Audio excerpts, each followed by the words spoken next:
प्यारे बच्चों, सुप्रभात। सितंबर एग्ज़ाम्स के बाद एक बार फिर से हिंदी व्याकरण की क्लास में आपका स्वागत है।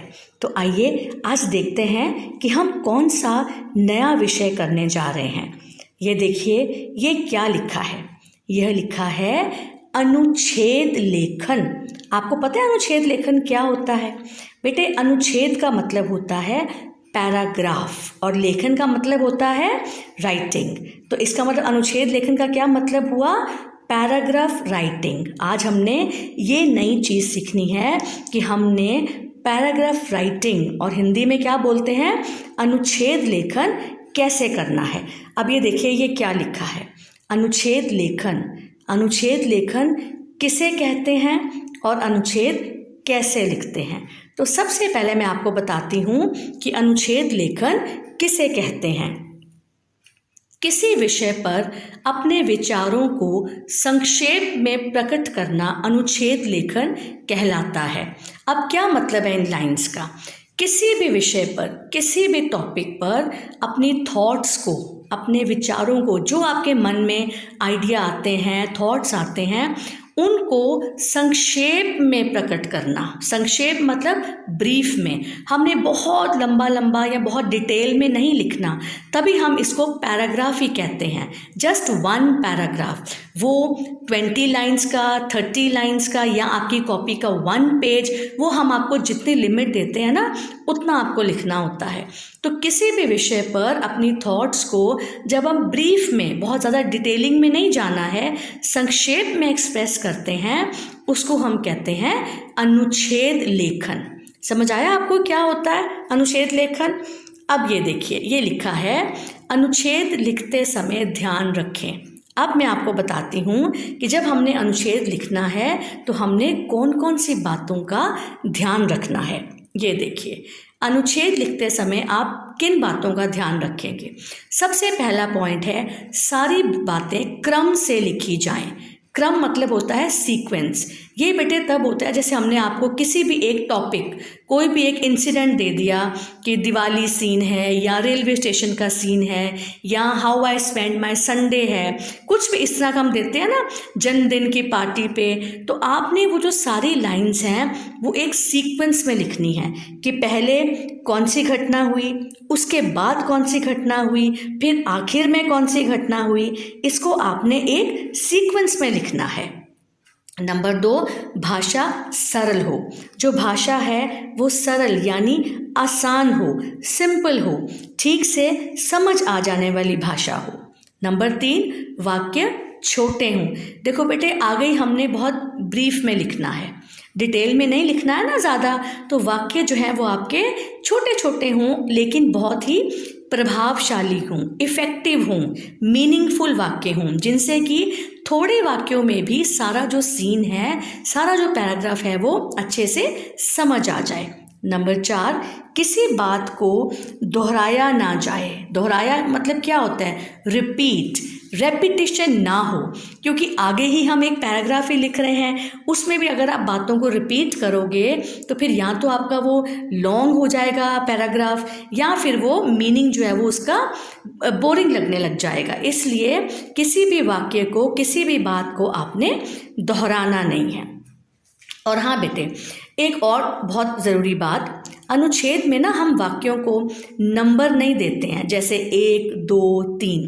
हम एक साथ ही सभी वाक्य लिखते हैं, और जहाँ हमारा एक वाक्य खत्म होता है, पूर्ण विराम के साथ ही हम दूसरा वाक्य शुरू कर देते हैं, तभी हम इसको पैराग्राफ कहते हैं। हमने चेंज नहीं करना और ना ही हमने लाइंस की नंबरिंग करनी है, ठीक है। हमने एक ही सिंगल फ्लो में, सिंगल में ही हमने सारा अनुच्छेद जो है वो लिखना है, और ऐसा लिखना है कि थोड़ी लाइंस में ही हम मैक्सिमम बातें जो है वो एक्सप्लेन कर सकें। तो समझ आई आपको ये सारी बातें? तो आज बेटे हम जिस विषय पर अनुच्छेद लिखेंगे ना, वह विषय है प्रातःकाल का दृश्य। अब क्या होता है प्रातःकाल का दृश्य? प्रातः मीन्स सुबह, मॉर्निंग टाइम। तो हमने क्या करना है, सुबह के सीन के बारे में एक पैराग्राफ लिखना है, और मैं आपको इसकी लिमिट भी बता रही हूँ। वे लिमिट होगी, आप अपनी कॉपी का 1 पेज लिखेंगे, फर्स्ट लाइन से स्टार्ट करके सेम पेज की लास्ट लाइन तक। आप इस अनुच्छेद के लिए देखिए, हमने सबसे पहले एक रूपरेखा मतलब एक आउटलाइन तैयार करेंगे कि इसमें हम क्या क्या लिख सकते हैं। देखो इस तस्वीर में भी ऊपर लिखा है ना, प्रातःकाल के दृश्य के बारे में अनुच्छेद लिखना हो तो इस प्रकार रूपरेखा तैयार करनी चाहिए। अब रूपरेखा में हम क्या सोचेंगे, हम प्रश्न सोचेंगे कि हमें प्रातःकाल का दृश्य लिखना है, तो हमारे दिमाग में कौन कौन से प्रश्न आते हैं। जैसे पहला प्रश्न है, प्रातःकाल का दृश्य कैसा होता है, सूर्योदय के समय आसमान कैसा लगता है, उस समय क्या क्या होता है, प्रातःकाल का वातावरण कैसा होता है, सुबह सुबह हमें क्या करना चाहिए, उससे हमें क्या क्या लाभ होते हैं। अब ये जो सारे प्रश्न हैं ये प्रातःकाल के दृश्य के बारे में ही है ना, तो इनको हमने अपने माइंड में सोचना है, इन प्रश्नों के बारे में। तो अब जब हम शुरू करेंगे बेटे, सबसे पहले आप क्या करेंगे, अपनी कॉपी में ऊपर लिखेंगे तिथि दिन, फिर आप शीर्षक मतलब हेडिंग लिखेंगे प्रातःकाल का दृश्य। ये देख रहे हो ना, ये आपने ऊपर शीर्षक लिख दिया अनुच्छेद का, प्रातःकाल का दृश्य। अब हम इन तस्वीर को अब देखो, आपके माइंड में ना एकदम से ये तस्वीरें आनी है। जब आप आइज़ क्लोज करोगे, सोचोगे कि मॉर्निंग में, अर्ली मॉर्निंग में क्या होता है, जब आधी से ज़्यादा दुनिया तो सो रही होती है, लेकिन जो जल्दी उठते हैं उनको पता है कि वो बाहर क्या क्या देखते हैं। अब आप क्या लिख सकते हो कि प्रातःकाल का दृश्य बहुत ही सुंदर या खूबसूरत होता है, सुबह का नज़ारा ही अद्भुत होता है, सूर्योदय मतलब जब सनराइज करता है तो उसके साथ सारा आसमान सुनहरी किरणों से भर जाता है। वो गोल्डन रेज होती है ना सुबह सुबह सन की, उससे सारा आसमान भर जाता है और ऐसा लगता है कि भगवान ने सोना बिखेरा हो, मतलब सब तरफ गोल्ड। हमें लगता है कि सब तरफ गोल्ड बिखेर दिया है परमात्मा ने, प्रभु ने। इतना अच्छा नज़ारा होता है। बेटे एक बात मैं आपको और बताती हूँ कि आप कुछ भी इमेजिन कर सकते हो। मैं आपको सिर्फ आइडियाज़ दे रही हूँ, ज़रूरी नहीं है कि आपने मैम वाली सारी बातें लिखनी है। अगर आपको इसके अलावा भी कुछ आता है तो your creativity and ideas are most welcome. हम अप्रिशिएट करेंगे अगर आप अपने आइडियाज़ लिखेंगे, ठीक है। अब देखो इस सीन में आपको क्या दिख रहा है कि आप देख रहे हो कि अनेक पक्षी जो हैं अपनी चहचहाहट से सबको जगाते हैं। पक्षियों की चींची चींची जो है वो कानों में मधुर रस घोलती है, सब तरफ शांति होती है, साइलेंस होती है। और ऐसे माहौल में पक्षियों की आवाज़ें सच में आनंद देती हैं, खुशी देती हैं। और इस समय शीतल हवा, शीतल और मंद धीमी धीमी वायु बहती है और ऐसे वातावरण में सैर करना भी बहुत अच्छा लगता है।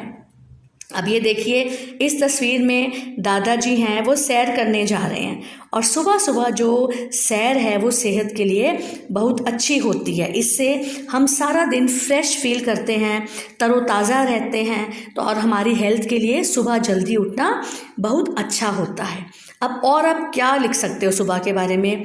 आपने देखा बेटे जो ग्रीन ग्रास होता है, जिनके घर में गार्डन है उन्होंने देखा होगा सुबह सुबह ग्रास पे ड्यू ड्रॉप्स गिरी होती हैं, वेट होता है सारा ग्रास, वो होती हैं ओस की बूंदें।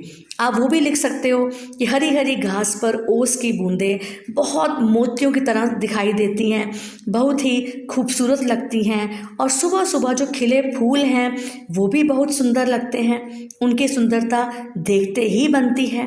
तो इस तरह से जो मैंने आपको आइडियाज़ दिए हैं, आप इनके साथ एक अनुच्छेद लिखेंगे प्रातःकाल का दृश्य। समझ आया बेटे। अब देखो मैं आपको एक हेल्प बॉक्स भी दे रही हूँ। इस हेल्प बॉक्स में मैंने वो सारे शब्द लिखे हैं जो मैंने अभी आपको बताए हैं। खूबसूरत, सुंदर, नज़ारा, सूर्य, सुनहरी किरणें, भगवान, पक्षी, चहचहाहट, कानों, मधुर रस, हरी घास, ओस की बूंदें, मोतियों, मन, शांत, फूल, सैर, सेहत, लाभदायक, जल्दी उठना। तो आप इन वर्ड्स की भी मदद ले सकते हो। और अगर आपको इनके अलावा बेटे कुछ भी और आइडिया माइंड में आता है तो that will be really great. हम आपकी क्रिएटिविटी को हमेशा अप्रिशिएट करते हैं, पसंद करते हैं। बस आपने कॉपी का 1 पेज लिखना है, ठीक है। उम्मीद है आप बहुत अच्छे से ये अनुच्छेद लेखन अपनी अपनी कॉपीज़ में करेंगे। धन्यवाद।